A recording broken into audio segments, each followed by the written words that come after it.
Greetings from New York City, 9 p.m. here. Hello, everybody. Happy to see you all.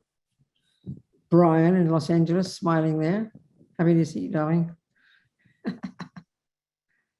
Okay, so we haven't done this one for a while. It must be several months now, I forget. All right, Lou, you want to say anything, or you said what you Sure. wanted to say? I can do an introduction. Sure thing. Venerable Robina Courtin is an ordained nun since the late 1970s and full-time employee and student of Lama Yeshe and Lama Zopa Rinpoche. She was editorial director of Wisdom Publication, editor of Mandala Magazine, and executive director of Liberation Prison Project. She is a very active global touring teacher of Buddhism. Okay. Sounds about some of the things there seemed about true. Thank you. Okay, so be our own therapist. I mean, it's such a cute phrase, you know, it's so sort of tasty, but it's kind of profoundly true. I mean, more than we imagine, you know. So we think we're going to be here for this little hour, have a few ideas, a few chats about the mind, about how to apply Buddhism in daily life. This is the point, surely. Just leave it in our heads, you know, it'd be very silly. So that we can develop our marvelous potential. This is the thing that Buddha's saying. So that not only that, so we can be a benefit to others. I mean, this is the bottom line, really. Benefit ourselves and others. Like the Buddhists, they talk about accomplishing the two purposes, the purposes of oneself and the purposes of others. It's the way they say it. So, okay, so you could say that you actually begin to be a Buddhist. You actually start to do the actual technical job of being a Buddhist when you start to work on your own mind. I mean, that's a very interesting phrase, work on your own mind. Initially, it sounds quite puzzling, you know, because if we're thinking of the brain, what am I supposed to do? Be some kind of surgeon on myself? But yeah, you are being, except it's an internal surgeon. I mean, it's a good way to put it, I tell you. So it sounds easy enough. You know, when we learn about mindfulness, which is the thing very popular in the West, and we know we can track all the variations of mindfulness right back to the Buddha. And indeed, we can track it back to the Indians before the Buddha, these genius yogis well before the Buddha. They're the ones who came up with this brilliant, this understanding of the mind that's actually becoming more and more familiar in the West now. And the more we look at the Buddha's view, if we do start to seriously look at it, you know, we can see that there are fundamental differences in the Buddhist approach to working on the mind between that view and the view that the way we would vaguely sort of talk about in our own culture, where you'd have a therapist, or whatever it is, you know, the ways we'd have someone to discuss our problems with and then try to sort them out. I mean, I haven't studied Buddhism. I haven't studied modern psychology, but, you know, you pick up things, don't you? One has friends and you read things. But the thing that I think is very evident, isn't it, is very evident in our modern approach to solving our problems. What goes on in the outside world plays a major, major, major role. In fact, when we think of problems, we think of the outside world. And then eventually, of course, we realize something's going along inside. So then we see we've got the problem inside as well. But we're very convinced that the outside world is what caused it. I mean, this is not even being sarcastic. It's just simply how we think. And we can be forgiven for it because it appears like that. You know, if you're a little girl and your sister, you know, is mean to you, she did an action coming from her own anger, and she hit you, and then you burst into tears. It's really clear in your own mind, there's never a millionth of a second of doubt that your unhappiness is directly caused by your sister's unkindness. Equally, and we never think about this one, when you're happy, when there are happy feelings, we can certainly also say exactly the same, that, you know, your boyfriend smiled at you. I mean, look at the joy that brings up in your mind when someone looks at you with love. It's like intensely delicious, isn't it? So there's no doubt in our mind. There's not a millisecond of doubt in our mind that is the main cause of my happy feelings. So, I mean, and in one sense, Buddha is not arguing with this at all, but he would not say that the only difference with the Buddha's view, speaking very clearly, is he's not saying, all he would say is, no, it is not the main cause. He would say it's like a secondary cause. And so that's the part that's puzzling. And that's the part, unless we understand the Buddha's view properly, makes no sense to us, because it's so evident. I mean, monkeys and dogs and ants feel the same.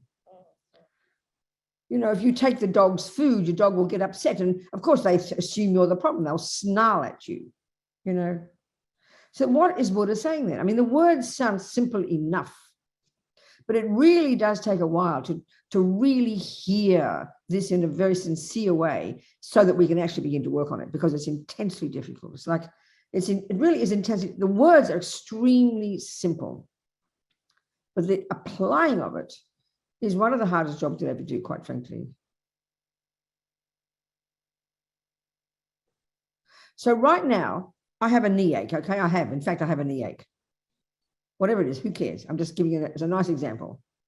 I have a knee ache, and the pain is quite intense. So without any analysis, I am absolutely certain that my misery, the misery in my mind, and my mind is miserable, definitely, full of self-pity, is directly caused, and I'm talking about my mind here. I'm not just discussing the pain, and this is the point I'm getting to. The pain is one thing, and there's no doubt that's physical. The pain is one thing. So then what happens is, and this is where we don't notice, what happens is my mind is distressed. So for us, it's like complete logic. Well, of course I'm distressed. I've got a pain in my knee, So all Buddha's saying is, yes, the pain is real pain. It's a very unpleasant feeling. And we can see in the world, people have the most intense, agonizing, unpleasant feelings, enough to make you want to die. There's no doubt about this. But the revelation in Buddha's approach, Buddha's teachings, he is saying, okay, he's also got explanations of why you get a pain even in the first place. This is all to do with this business of karma, this big philosophical view of the universe. We're not even going to go there, okay? Don't worry about that one.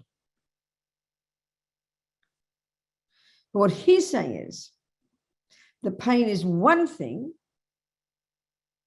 and my mental distress is another. So if I can change the pain, believe me, I've got this little kind of cocktail of drugs that I carry around with me. I get some in Israel, some in Russia. I've got to go online and check up. I'm going to kill myself with all my cocktails of drugs. So I found a codeine, and I found 4 ibuprofens. I don't know if they go together, but I took them all. You understand? I hope I'm not dead yet. So why did I take them? Because all I want is to be free of that pain, isn't it? And you never forget it for 1 second. So the distress in my mind, we have to label it. And this is the part that's kind of like, gets a bit sort of, feels like Buddha's being mean to us.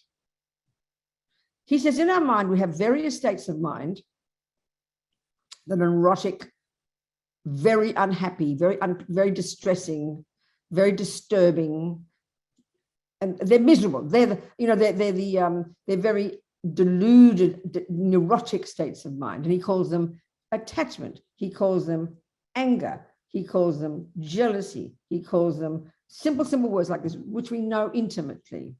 So in this case, what's going on in my mind? This is the type of analysis we need to do. So what's going on in my mental consciousness, my sensory consciousness, which is the body is feeling through the body, is definitely feeling an intense experience of unpleasant feelings. It's called pain, So what's the mind experiencing? The mind is experiencing extreme aversion. That's the name of it. Aversion. So when that's really strong, that's what anger is. When it's milder, kind of like annoyed, frustrated, and upset, and I can definitely tell you, the strong aversion to this pain, because the pain is quite intense. I'm just using an example, people. I'm trying to get your self-pity. I'm not going to get your pity or anything. It's nothing to do with that. Maybe the drugs will work, or maybe I'll faint halfway through the class because I just OD'd on my ibuprofen and codeine. And I found some other drugs too that have got 377 written on. So I think they're like codeine. I think they're also, what's that word?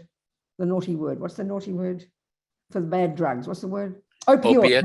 I think they're opioids, yeah, like codeine. I'm very excited. After this class, I'll check them out. I might take one before I go to sleep.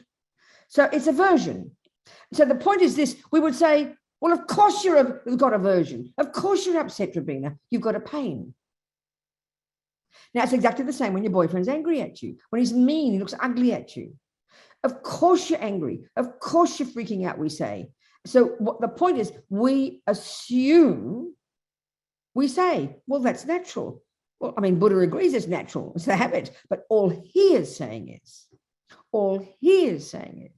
Buddha's expertise is giving us the skills to know how to change the mental states, how to observe the mind and see that actually it's a very clear conceptual story. I do not want this pain. I want this pain to go away. I can't stand this pain. I mean, we all know what I'm talking about, you know.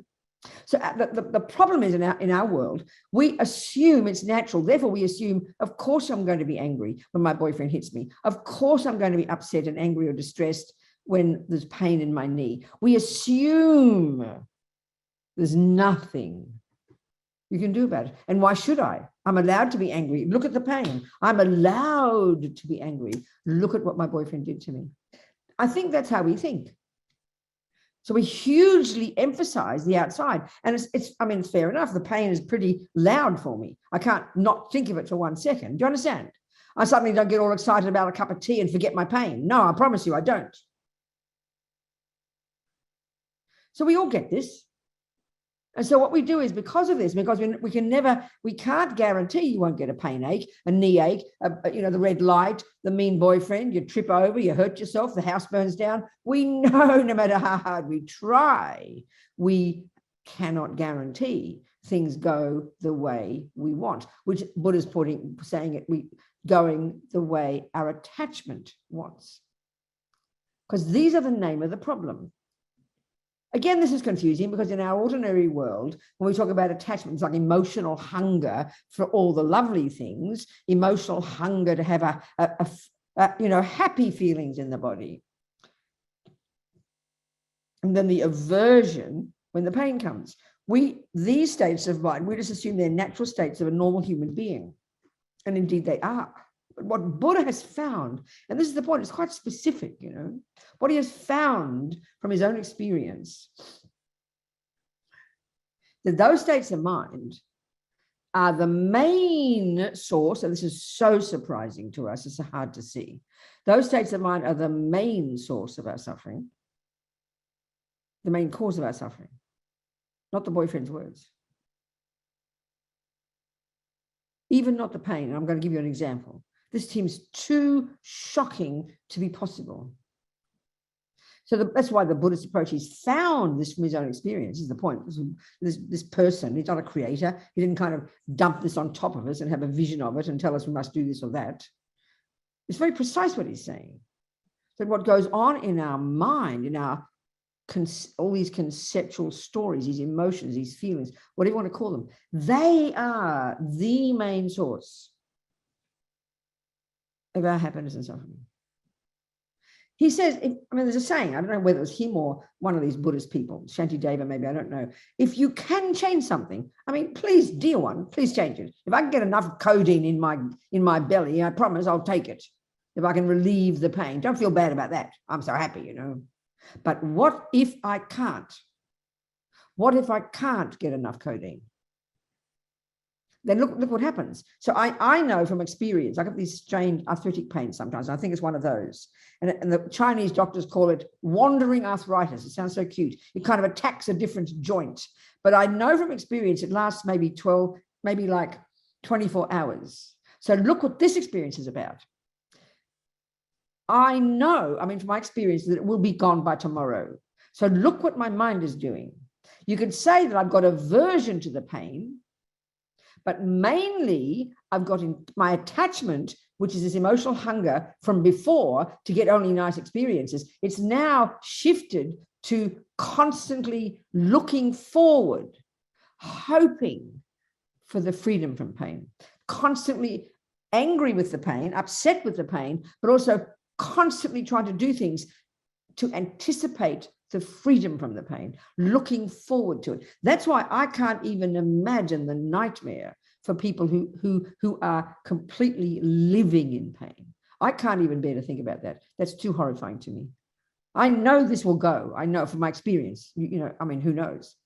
So I can kind of like, you put up with it because you know it won't last. But I can't even imagine the people who live in constant pain. I can't even imagine that. I just cannot. It's too unbearable for me to even think about, and so many people do live in pain that they have fairly much confidence will not change, That's too much to bear. No wonder we go mad, people. So what the Buddha is saying is we can radically lessen, and of course, long term, get rid of attachment, anger, and the rest. And that's the thing that is radical. To say this is like insane in our culture. I remember one woman recently at a class, and it's really understandable. She literally burst into laughter when she heard me say that. She said, that's completely ridiculous. You wouldn't even be a human being if you were like that. But that's all we're discussing all we're indicating is that's the view we have in the modern world. That's the modern psychological neuroscientific view. In other words, we give equal status to anger, attachment, jealousy, depression, despair as love, compassion, kindness, and generosity and forgiveness. So that's quite shocking to hear what Buddha's saying. And he's been saying it, for 2,500 damn years, people. It's not like it's a new idea, but it's so hard to hear it. We read the text, oh yeah, I'm a Buddhist, I'm giving up attachment, blah, blah, blah, I mean, wow. It's outrageous what Buddha's saying. And also it seems like a joke to say that if I didn't have attachment and anger, that the pain would not be so intense. I wouldn't be nearly so much suffering. That's the part that's hard. In other words, this is where it's even more shocking, the aversion in my mind is an interpretation of this physical experience. Okay, when I did Kung Fu, like the last time I did it was like 40-something years ago, when I was, 40 years ago. I was a nun at the time. I was in London and I did Kung Fu. I'd done karate 10 years before and I really liked martial arts. So I took up Kung Fu for a few years while I was in London working for Wisdom Publications.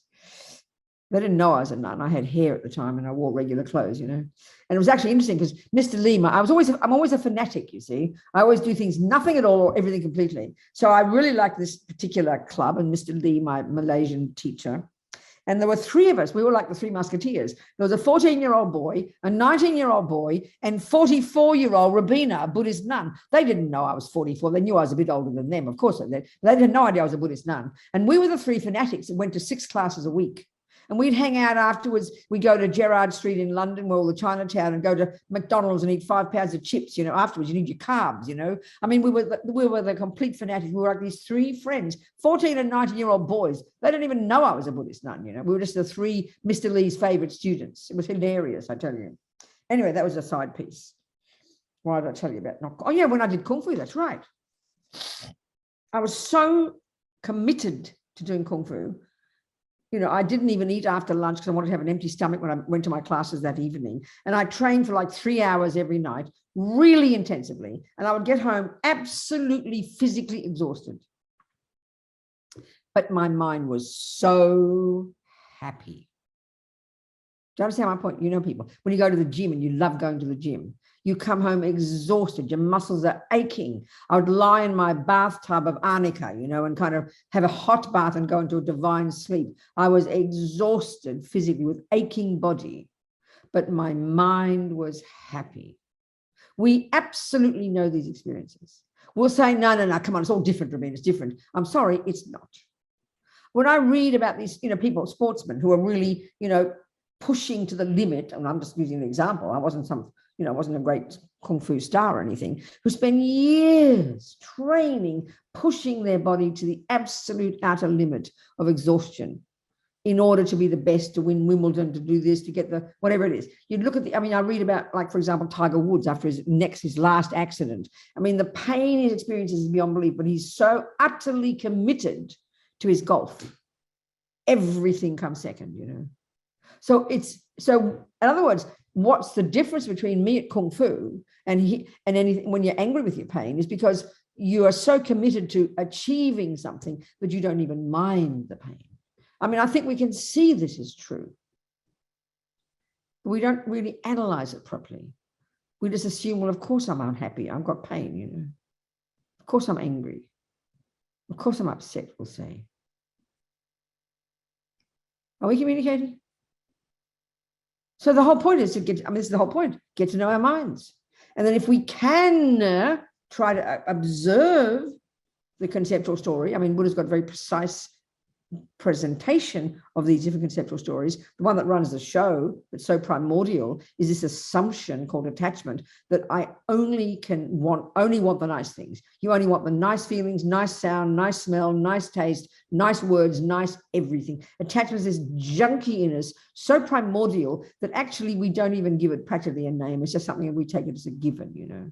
But it's the deepest assumption, this enormous emotional hunger that I must get only the nice things. And the millisecond, we know this, it doesn't happen. You just stub your toe, the pain lasts about 30 seconds. Look how upset we get, you know, angry. That we live our lives like this, you know, responding mindlessly to that when attachment doesn't get what it wants. And this builds up people. Even if you never have the most intense pains, even just have ordinary little baby things don't happen properly, don't go well, the wrong things, the wrong person, the wrong time, the wrong food, and we respond to it angrily, and then, you know, it just builds up and builds up and builds up, and then no wonder we suffer, no wonder we have mental breakdowns, no wonder we can't get out of bed one morning because we're so depressed, because nothing goes straight, it builds up, and we don't pay attention to the baby events. We only then start to have a panic attack when the major events come, you know. I mean, this is, you know, I hear that there's so many different kinds of, in the medical profession, there are so many people now who actually work with changing your cognitive, the conceptual story, changing your interpretation of pain, seeing it differently in order to lessen the suffering of the pain. This is not uncommon. This is exactly what Buddha is saying. This is exactly what Buddha is saying. But when something is so intense, to try and see it from another point of view, it's almost impossible because the pain is looming so large, you know. But I can tell you, I was able to do that with my Kung Fu. I pushed through such intense physical pain because I knew the benefit of it and I was happy with my effort. So this is really proving that the mental consciousness, your thoughts, your interpretations, they play a massive, massive, massive role in our happiness and suffering. As Lama Zopa says, and this sounds quite shocking, the vast majority of all human beings on this planet have absolutely no idea that what goes on in their mind plays any role at all in their lives. That sounds almost unbelievable, doesn't it? But I think this is the point we're talking about. We take it for granted that you have a happy feeling when someone smiles at you, and we take it for granted that you have an unhappy feeling, you know, when someone is mean to you. We don't question that. And that's exactly what's the discussion here. Then we've got the power to change our conceptual stories, our interpretations. That's why I was using examples about my friends in prison, living in hell, in nightmarish environments, especially the ones who've been wrongly accused, you know. You're totally innocent and you're on death row, for example. I mean, that is enough to make any normal person go completely out of their brain, which we would say is natural. Then I can point to some people I know who have completely changed their interpretation of that situation. So I'm not going out of their brain because they changed their way of interpreting it, changed their way of seeing it. This is the skills that Buddhism gives us. So why should we do it? Well, honey children, we want to be happy. We don't want to suffer. So given you're going to have pain and mean boyfriends, we can learn to live with that and navigate it quite well by changing our thoughts. So a really insane, extreme example is something like this one. You know, they talk about the bodhisattvas all the work on the mind that we're discussing here is like in the earlier stages of practice. We really start to control our body and speech, and then really start to work on our mind, really start to identify the different states of mind and try to kind of reconfigure them in ways in order to interpret our experiences differently, in order to be more content and fulfilled. So the consequence of this is that you become more content and fulfilled and more in charge of your life. So then as you increase and practice, and you then kind of, do the wisdom wing, compassion wing, you develop this insane levels of love, compassion, and eventually what they call bodhicitta, a Sanskrit word, that's referring to this extraordinary state of mind that probably the best way we could think of it in our spiritual culture, it will be being like a saint. They seem like completely in the sky. They're born like that. You don't go and do a course to be a saint. Sounds too weird. But this is what a bodhisattva is, basically. The Buddhist teachings, the Mahayana teachings, are and detailed descriptions of the level of capability that we've all got to develop incredible levels of love and compassion and encouragement and enthusiasm to want to benefit other sentient beings that seem way like impossible. When I first heard these teachings, I thought these people were crazy, just didn't seem possible. So I remember, so if you can kind of imagine that it's possible to rid your mind of all the delusions, and this is what nirvana means, it's not some place like heaven. It's a state of being that you accomplish having done the work that Buddhism describes that we can do, ridding the mind utterly of these neurotic conceptual stories, attachment, anger, jealousy, pride, and all the rest. This is exactly what Buddha is telling us. That's exactly what he says we can accomplish, because they're the cause of our suffering. So a person who's accomplished that, you can't even imagine how outrageous they are. Amazingly joyful, clear, full of love, compassion, just astonishing person. There's no equivalent in our ordinary psychological models, So when a person on the bodhisattva path, bodhisattva, a person who's got this bodhicitta, the Sanskrit word, meaning it's referring to this extraordinary kind of fierce determination to never give up being of benefit to others, based on incredible love and compassion, empathy for the suffering of others. And you've fixed yourself up. So you're done, nothing more to do for you. You've got this enormous space for others. It's really, I know it sounds so unusual for us. So the thing is, I remember one Lama saying, for one of these levels of bodhisattvas, a certain stage of development in the spiritual path, for a certain level, for a bodhisattva, for a person who's achieved a certain level of this bodhicitta, this love and compassion, the action of cutting off their hand and feeding it to a starving animal is as inconsequential as a leaf falling off a tree. Now, that sounds like mental illness, wouldn't you agree? Serious mental illness. Well, that's how they talk about these holy beings, what we're capable of in this progress on this path. Don't hold your breath, people, okay? Don't start cutting your hand off. One step at a baby time, okay? So what's going on in the mind of that person? It's easy to describe it technically because this is the Buddhist view. So a person who's given up, utterly and completely eradicated from their mind, attachment, anger, jealousy, all the other neuroses, and the root problem, which is so subtle for us, we can't even comprehend, is this primordial, deeply instinctively held primordial misconception about the very nature of oneself as being something concrete, separate, fear-based. That, when that has gone, when you've really completed the wisdom teachings in Buddhism, when you've realized emptiness, quote unquote, all of these things that we know if we've been studying the teachings, this is what you've achieved when you achieve nirvana. You're this stunning, extraordinary person. And therefore, because you removed all the neuroses, which the Buddha has discovered are the cause of all suffering, then you can't possibly any longer be suffering. This is all just like mystical to us. Doesn't seem possible in ordinary culture. This is Buddha's teachings. So this person who's not only accomplished that, but also this incredible levels of fierce love and compassion for every sentient being, as if they were their most precious children. That's what he's talking about. So for that person, this wisdom and this lack of all the neuroses and this lack of suffering and this joy and wisdom, but these phenomenal levels of love and compassion and empathy for every being they meet, that if they had to, they would happily cut their hand off to feed the starving animal without the blink of an eye. And so in other words, this is my point about the very beginning point. Therefore, why would it be for them an action that's as inconsequential as a leaf falling off a tree? Because their mind is full of unbelievable love and compassion. So they know there's a physical pain, but it's like nothing.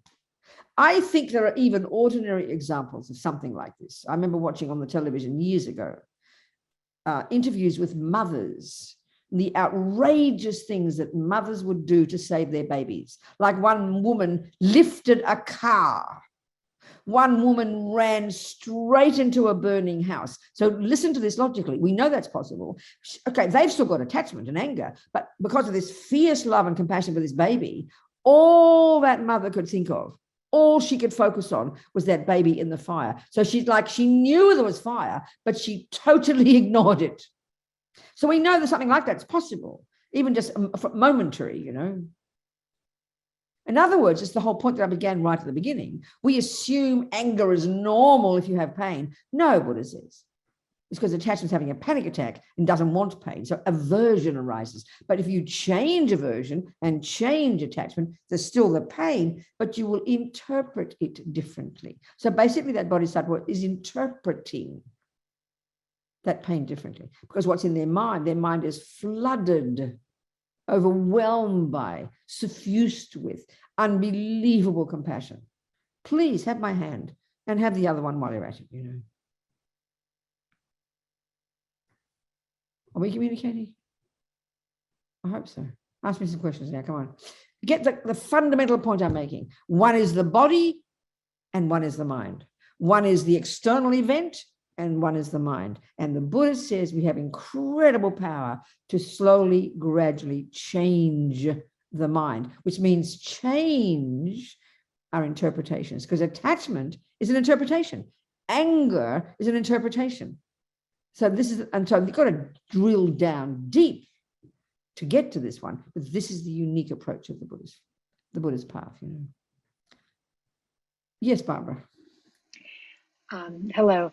So I'm interested in the mind-body connection from a theoretical point of view and also from my own personal experience. Oh. And, you know, anger is a very, it's a lot of energy and it's negative energy.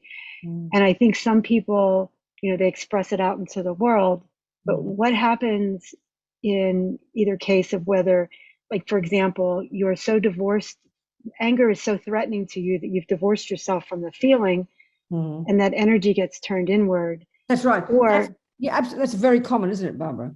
That's very, very common, yes. Yes. And then you end up with having things like, you know, your body ends up attacking itself and you have conditions like, you know, autoimmune conditions. And I, for one, I did experience chronic pain for a time and it took me a long time to get to the root of it. Yeah. But how do you, you know, how do you explain that from a Buddhist perspective? And then how do you explain why mental states affect the body, you mean? Or how can we short circuit that? I'll give you an explanation. Exactly. Okay, thank you. So this is taking the view that's expressed in the more esoteric Buddhist teachings called the Vajrayana, which is actually the system that the Tibetan medical system uses, which is sort of similar to the Chinese or the Indian Ayurvedic system. So according to the Vajrayana model, we've got gross body, which is this bag of bones, are obviously inextricably linked with our gross consciousness or mind, and that's referring to our sensory consciousness. So it's clear without a body and without nerves and eyeballs, we can't have eye consciousness, ear consciousness. So that's the grosser level of how we function. We can see this. But now we've got the subtler level. This is what I want to get to. According to the subtler level, and of course this is quite different from neuroscientific view, it's obvious, it's a very different model.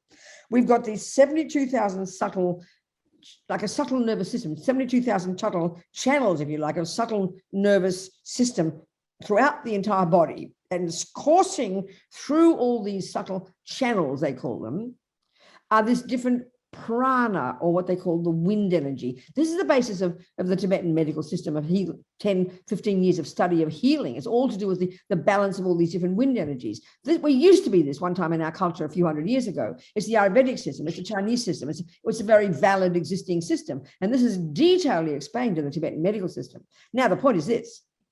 Along with those different wind energies throughout the different channels, they're all inextricably linked to the different states of mental consciousness that we have, like love, attachment, anger, jealousy, all the thousands of states of mind are all coursing along with these wind energies through our entire nervous system throughout our body. Now, this is subtle energy. It's subtle physical, the winds and the channels, but our different states of mind are connected to those winds. It's clearly a very different model from the neurological one. Do you understand what I'm saying here, Barbara? So, when you go to your Tibetan doctor and she'll feel your pulses, what she's feeling is all those different wind energies. And she knows exactly there's an imbalance of a particular wind energy that she knows is related to your intense attachment. That's why you're having anxiety and panic attacks. She knows there's other wind energy and somebody else is related to their anger. And that's why you're having other kind of explosive storms of rage or whatever. So this is a very intimate and very precise kind of presentation. And so they give herbal medicine that balances the wind energies, and then it calms down the states of mind that are connected to those winds. But equally, if you spend your life, let's say we look at the mind and you're angry, you're resentful, you're jealous, you're unhappy, you're mentally suffering, you're never stopping being angry, you're depressed. What do you think you're doing to the wind energies? That's your physical energy. It's subtle, but eventually it manifests as the gross level. In the longer term, even, as Lama Zopa says, even just having the mind be angry thoughts, depressed thoughts, that impacts upon the wind energies, which pollutes them, and that eventually in long term manifests literally as physical sickness. So it's a very technical explanation of the literal relationship between mind and body, literal. So you can heal your body. So by learning to give up attachment and anger, learning to not even say angry words, you purify your mind, and then your mind purifies the wind energies. You can heal yourself also in exactly the same way. That's the literal explanation. Do you understand, Barbara? Yes, I do. Thank you, Venerable Robina. So the key is, it's a bit catch-22, because we think, well, the physical causes the mental, and the mental, but it does, but the mental also causes the physical. They're both because they're utterly interdependent. They're utterly interdependently related. So by working on your body, Tibetan medicine, I have a friend of mine who had some kind of serious rheumatoid arthritis for like 30 years or something. He took Tibetan medicine for 30 years and it healed it. It's like, because it heals the winds, which in turn balances, but also working on your mind is a powerful way to help heal your body and heal your physicals and make more physically healthy, Do you understand? The other aspect is that you can still be a happy person and have terrible sicknesses. That's a separate one. That's due to past karma. It's not a direct result of what your mind is doing now. That can be different. You understand? That's a different thing. But the mind and the body literally are interconnected, inextricably interconnected, at gross and at subtle levels in this particular presentation. Do you understand, Barbara? It's very fascinating. Yes, I do. Thank you. Yeah. Yes, Vanessa. Hello, sweetheart. Oh, okay. So reacting to your circumstances is karma. Start again, darling. Start the first sentence again. I missed the first words. Okay, so just based on what you said, your reaction towards your current situation, like let's say if you are sick, but you're not upset, you're happy, then that's due to positive karma from the past. See, that's very much part of the Buddhist, part of the Buddhist approach to interpreting your sickness. If you take the view of karma, because we didn't even go into that at the moment, I've just been discussing the actual mind states right now, but another approach very strongly for a Buddhist, and this is very strongly in the Tibetan Buddhist tradition, one way of interpreting your suffering is that it's a result of your past karma and that you're cleaning it up, Yes, so that can then cause sort of a bit like, I use the analogy. If you go to the gym, if you start to clean up your eating habits and you start going on a fast and eat really good food, you're going to have smelly breath. You're going to come out with skin things but you're not unhappy. You're glad because you're purifying. So it's very similar to that. And that's my point about when you can really have that positive attitude mentally, then your interpretation of your pain is quite different because you're not being angry about it. Mm-hmm. You understand? So if you're in a fortunate situation, like you have a roof over your head and food, but you get depressed easily, that's also, is that purifying karma from previous lives? Well, depression is actually, this is a point that we said before, but depression is actually built up internalized aversion, like all the mini little events throughout the day when things go wrong, because we don't pay attention to them, they build up. And if that kind of person isn't a person who'll shout and yell, it gets internalized, and that eventually manifests as depression. That can be a day-to-day thing, but also, again, for some people, deep bouts of depression for no obvious cause in the daily life, that can be just simply past karma. So there's often some past karma, but often it's the direct result of the mental states now, day to day, so it could be either. Do you understand? Yes, good, very helpful. Any other questions, people, dearest people? Nothing? Yeah, somebody, no. Okay, so Venerable, I have a question, if I could. Hello, absolutely, Greg. Talk to me. Hi. Thank you. So I am in a counseling program, and we are currently learning about generational and historical trauma. And it's generational what? Generational and historical trauma. So okay. Trauma, cultural or familial trauma that has been you've been influenced by. What does the Buddha teach about how I can help myself or others with trauma that we didn't even experience, but we feel and is part of our experience? I think I need to understand what you mean by even if you don't experience it, you feel it. Could you give me an example? Well, or maybe you mean like a person who is Jewish, whose grandparents were at Auschwitz, you mean? Yes, and they're still suffering the consequences of what happened in previous generations. Not directly the. Okay. So, or it could be like people whose great grandparents were slaves or something. You mean like that? Exactly. Or for instance, I hear you. Oh, go on. What's yours? What you say? I was just going to say my experience is my father attempted to kill my mother. And while that experience wasn't mine, it directly has affected myself, my experience. Okay, so I think this is really interesting because all of this is literally to do with mental interpretations of it. Identification with that group, guilt, shame, I think it's all these interpretations are going on, because if you didn't know about that, you certainly would not experience that trauma.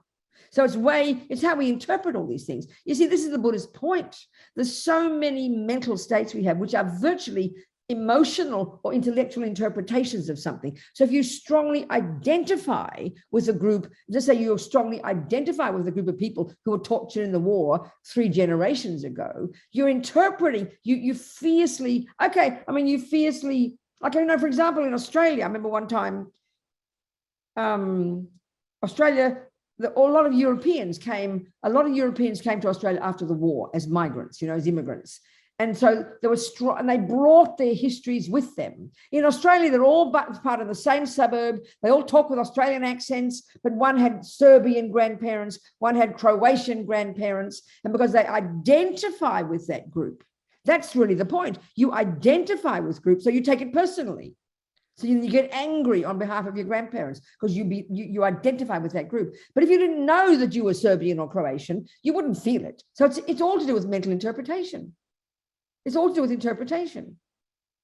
I would suggest. Tell me what you think.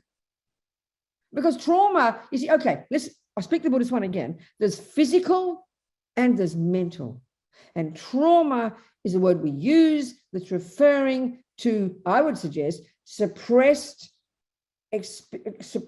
aversion and fears or things that happened that were not dealt with at the time.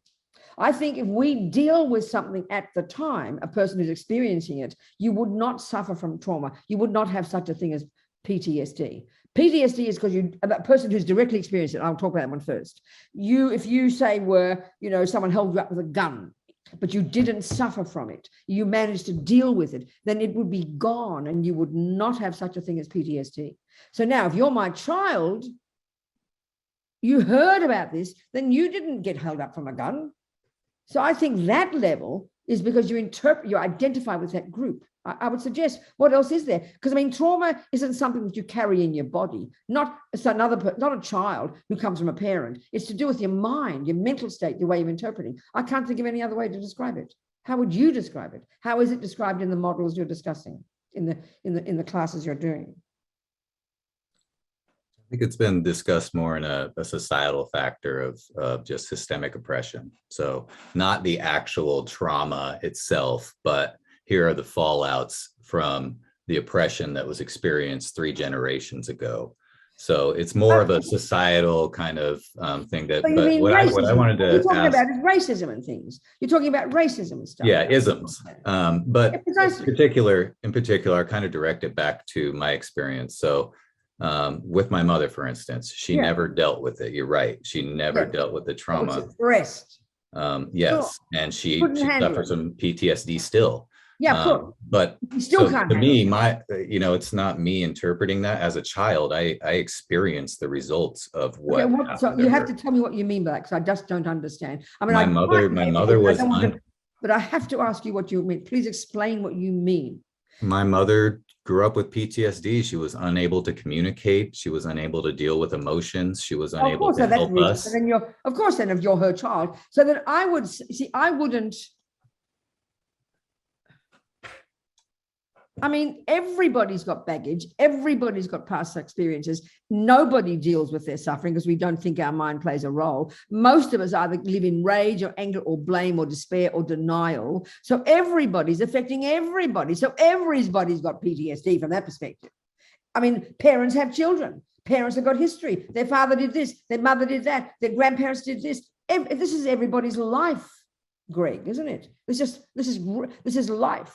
I mean, we're talking a lot about it these days in the Western terms of this trauma and all this business, It's just being a human being, having neuroses and having neurotic parents. So of course you're going to suffer from, but the suffering, this is the Buddhist approach.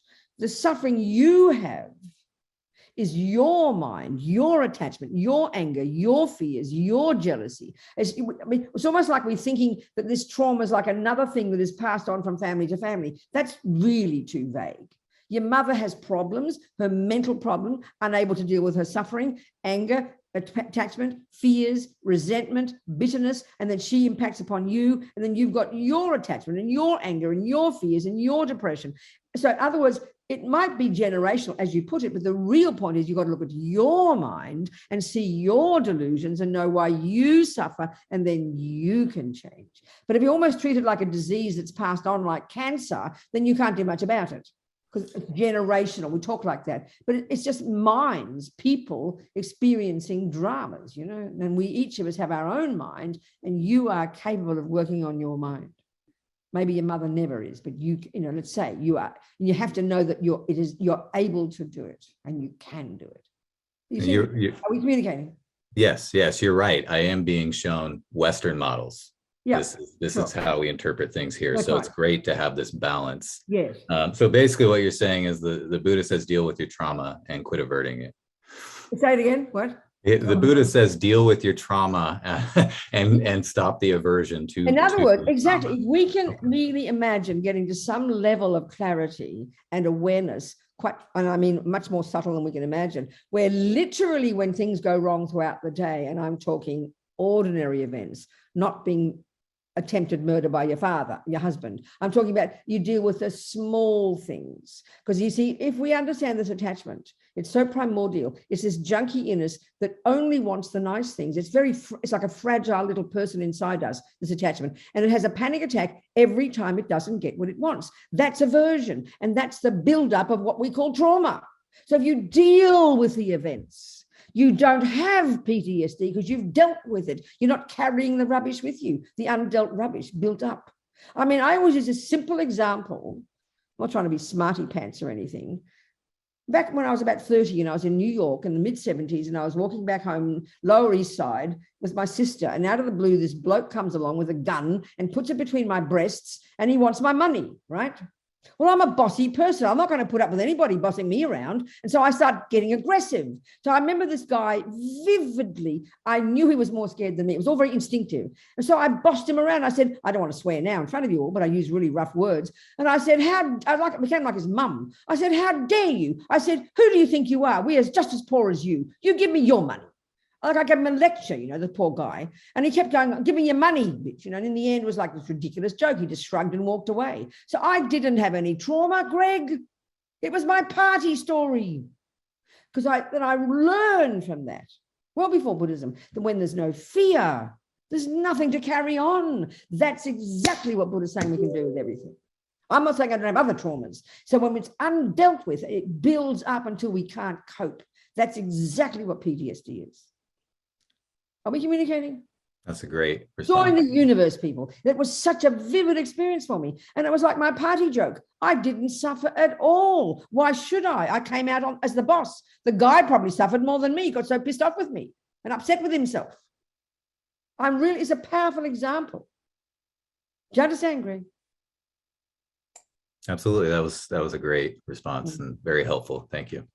I mean, at the same time, my sister would be mean to me and I'd have a mental breakdown because I was attached to my sister. So a gunman didn't worry me, but my silly sister calling me some rude word would upset me. So I'm not saying I'm so perfect, but that was a powerful example because no one's going to tell me what to do, So it's an advantage in being bossy.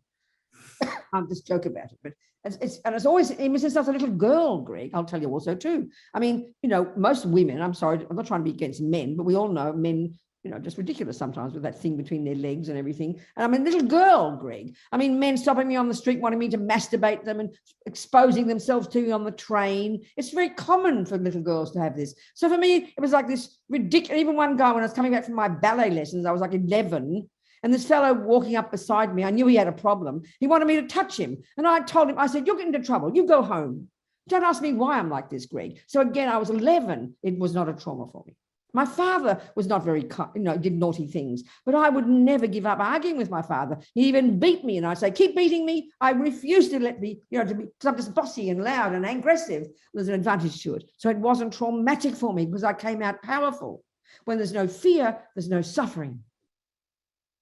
And therefore you don't suppress. I dealt with it. So there's nothing to carry on, Do you understand, Greg? Everybody's very powerful. It was such a learning for me. I didn't plan it like that. We communicating? And life is too hard, Greg. There's too many things that happen to us that we're just not equipped to deal with because we don't work on our bloody minds. We don't pay attention to what goes on in here until it is too late. And then we literally don't know what to do with it. We either go mad or we suppress. This is a tragedy. And Buddha is giving us skills to learn to be conscious, to confront the thing that's happening, and then fix it there. And then when the heavy duty things come, we're prepared for it. This is exactly really the Buddhist approach, I tell you. It's hard work.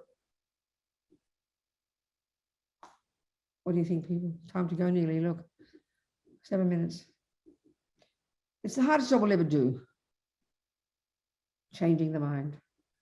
It means, Greg, taking responsibility, because I'm not being rude about it, because people suffer terribly, but sometimes when we feel so hopeless and feel like total victims and blame the outside, which means we don't believe we can change. And we even think, what do you mean I should change? I didn't do anything wrong. We get kind of neurotic and defensive. Then we're paralyzed. We have to have the courage to know we can change.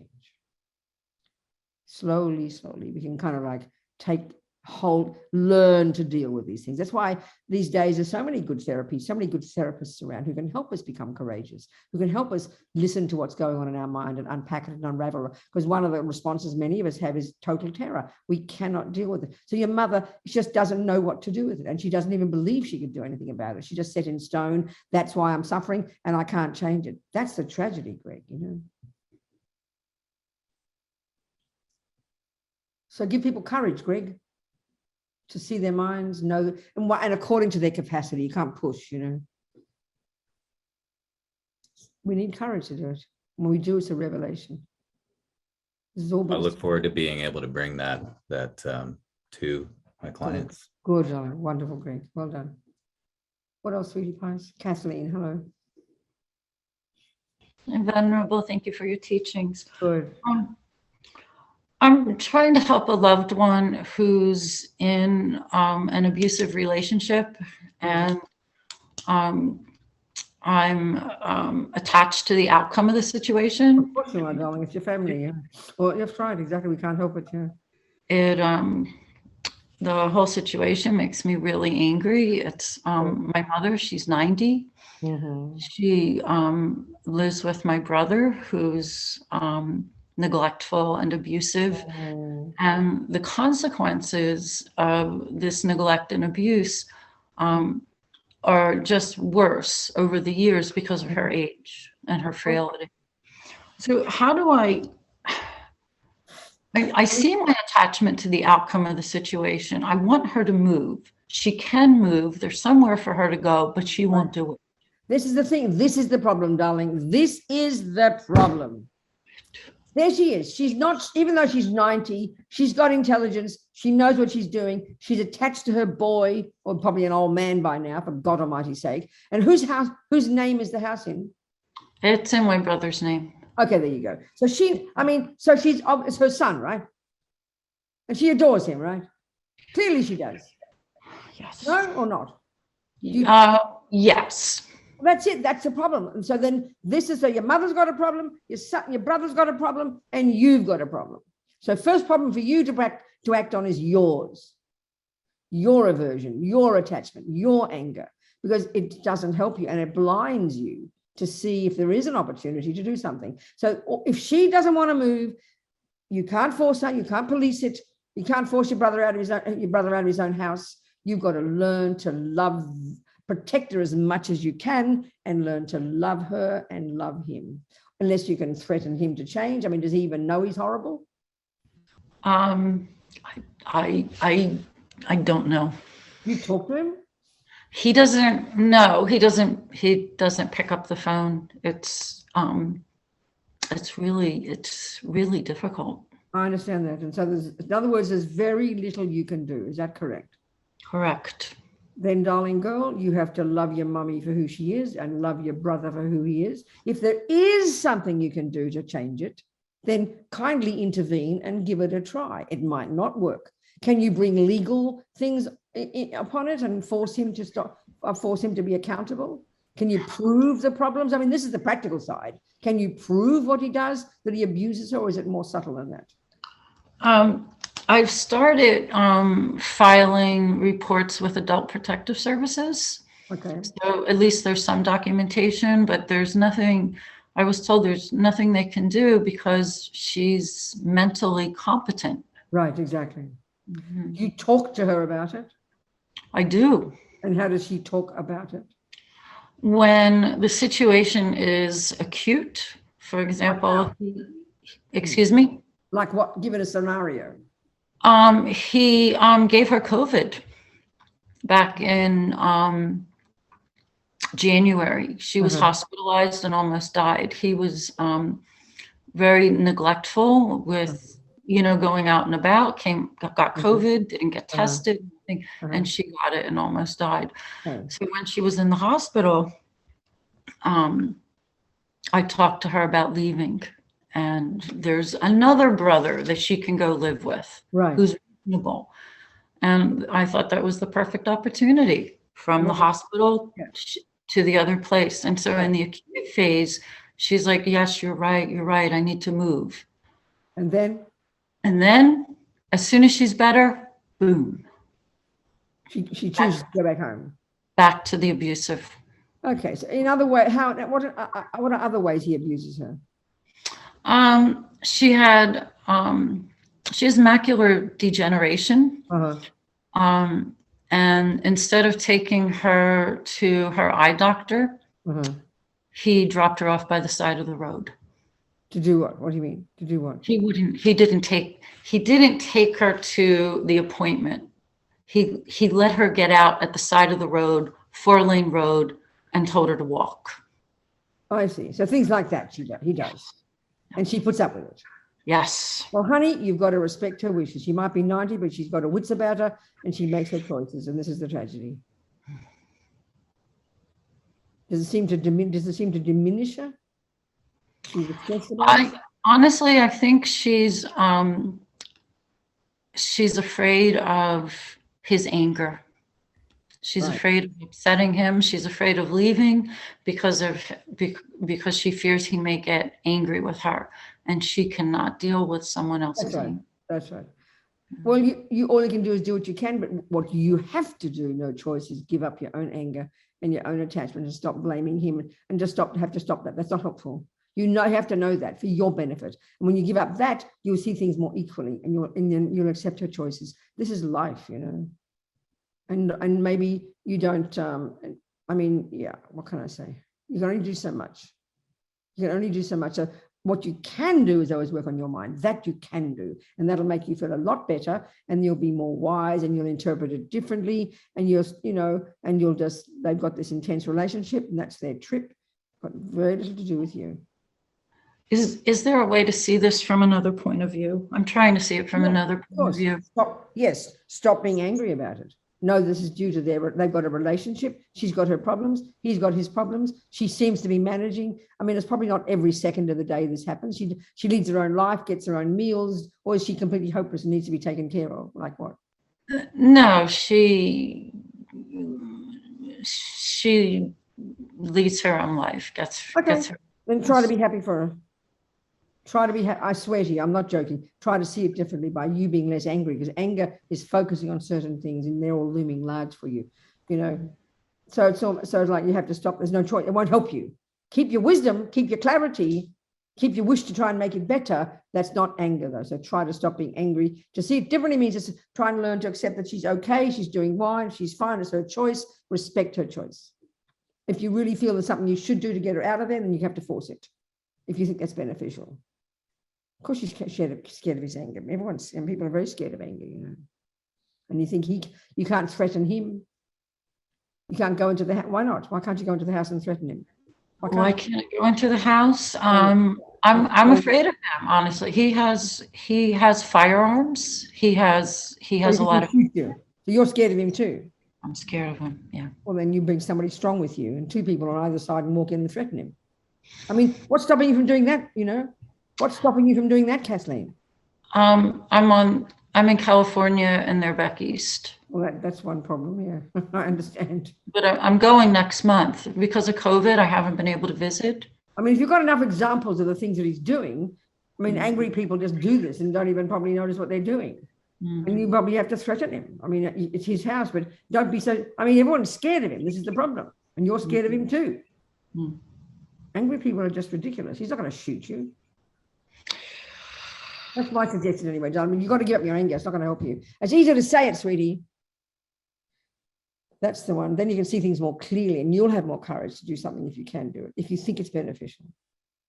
But this is the thing. Some people with their relationships, very intense karmic relationship, even if it is shitty, they still choose it. So give them the respect of that. Give her the respect, I would suggest. Meanwhile, keep your eye on it. And I'd kindly be more courageous with your brother, I'd suggest. Please. Thank you. Yeah. Okay, you people, time to go. 1 hour, gone like a dream. Some advice, I hope. Put it into practice, even 1%, and never give up, knowing we can change our mind. We can see things differently. And keep going. Never give up. Jangchub, Semchog, Rinpoche, Make Panam, Keguchi, Kepanyampa, Mepa Yang, Gongne, Gondu, Fabashog. Okay, dearest people, thank you so much. And my codeine seems to have worked. And my 4 ibuprofen. Okay, darlings. Thank you so much. Thank you, everybody. Much love. Thank you, Ellen.